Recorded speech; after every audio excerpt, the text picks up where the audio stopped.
thanks for listening. This is Brian Hurley from Business Performance Improvement. The podcast Lean Six Sigma Bursts are short lessons, comments, Q&A, and insights. If you have a question, send your question through the Anchor app, and we might feature you on a future episode. Or contact me at biz-pi.com. The following audio was taken from a presentation I gave on November 21st as part of the Lean Global Connection Conference. It's an annual event that's free that is done over a 24-hour period. You get to hear presentations from people from many different countries around the world. The conference is set up to have different countries present what they're doing to expand the use of lean in their country, and then hear best practices and success stories from other countries. Very cool network. I'm part of a spin-off group called Lean and Sustainability Network. 6 or 7 of us that meet regularly to talk about how we can move sustainability forward using lean. And we have been giving presentations at this conference for the last couple of years. So I'll link to some of the past presentations and all the other prior presentations that are available on the YouTube channel. Our presentation this year was called Tackling Green with Lean. The members of the group include Alistair, Bruno, Marcelo, Giandra, John, Kayvon, and we meet regularly to kind of talk through things we can do to help further use of lean. So you're going to hear a small segment of that presentation. The whole thing's about 30 minutes. I'm going to post that to my other podcast, Lean Six Sigma for Good, but that won't be up for another couple weeks. So you're going to hear my segment around using energy treasure hunts. And that was a topic I talked about in the last podcast where I used AI to summarize another presentation I gave on that topic. And what's nice about this is that it combines the use of gemba walks and kaizen events to help reduce energy. Let me pause for a moment to tell you about our sponsor, Creative Safety Supply. Creative Safety Supply is a great resource for free guides, infographics, and continuous improvement tools. I recommend starting with their 5S guide. It includes breakdowns of the 5 pillars, ways to begin implementing 5S, and even organization tips and color charts. From red tags to floor markings, it's all there. Download it for free at creativesafetysupply.com/5S. Another approach we can look at is gemba walks, and we can apply a green lens to that as well. And I thought this is a cool way to help think about some of the things Marcelo mentioned earlier about waste. And we can use that acronym to explain different environmental impacts like water, air emissions, solid waste, toxins, and energy. So we already have this acronym in our heads. You can just apply it to your organization and think about where is the most opportunity that we can go after from a cost standpoint, from an impact perspective, in these 5 areas. And that can help you focus in one of those areas and get started. So you could do an initial assessment of your organization or your facility and say, where of those 5 are the biggest opportunities for us? And then the next question is, well, what can we do to reduce the impacts in those areas? And so GE actually reached out to Toyota and said, we want to go tackle energy. And they developed this process called the energy treasure hunt. And through the approach of using lean methods and kaizen and going to the gemba, they were able to conduct about 200 events with 3,500 employees, and they identified 500 kaizen improvements or mini projects to run.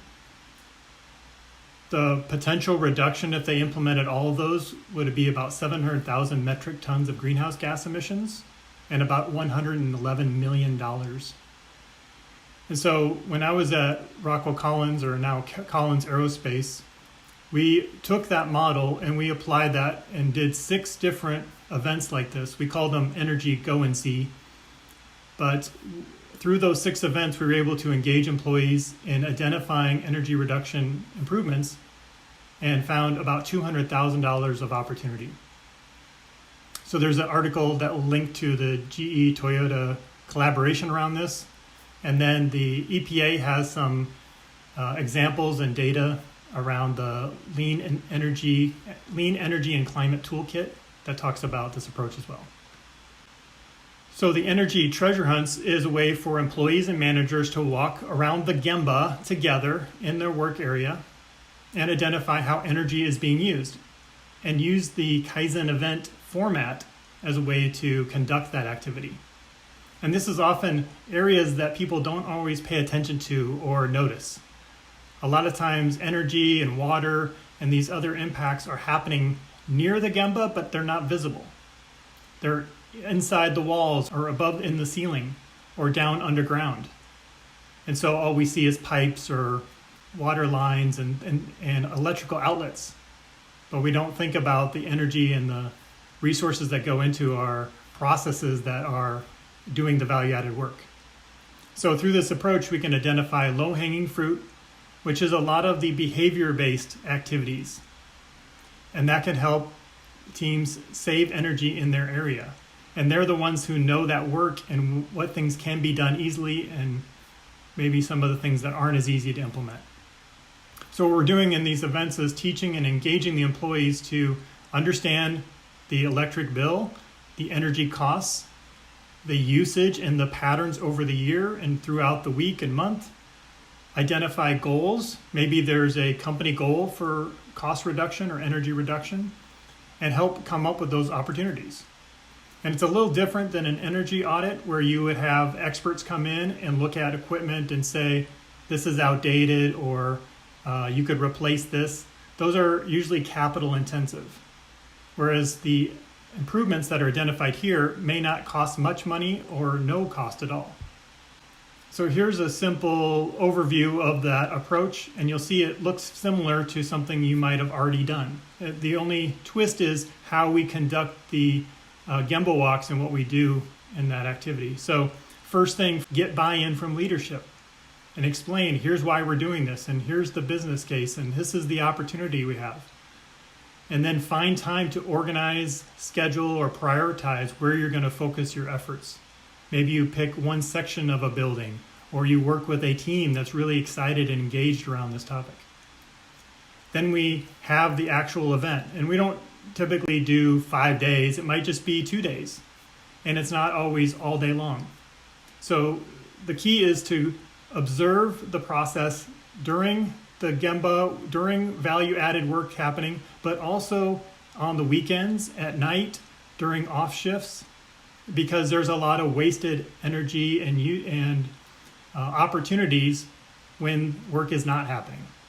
And so it might be a Sunday night and a shift change on Monday and a shutdown on the weekend.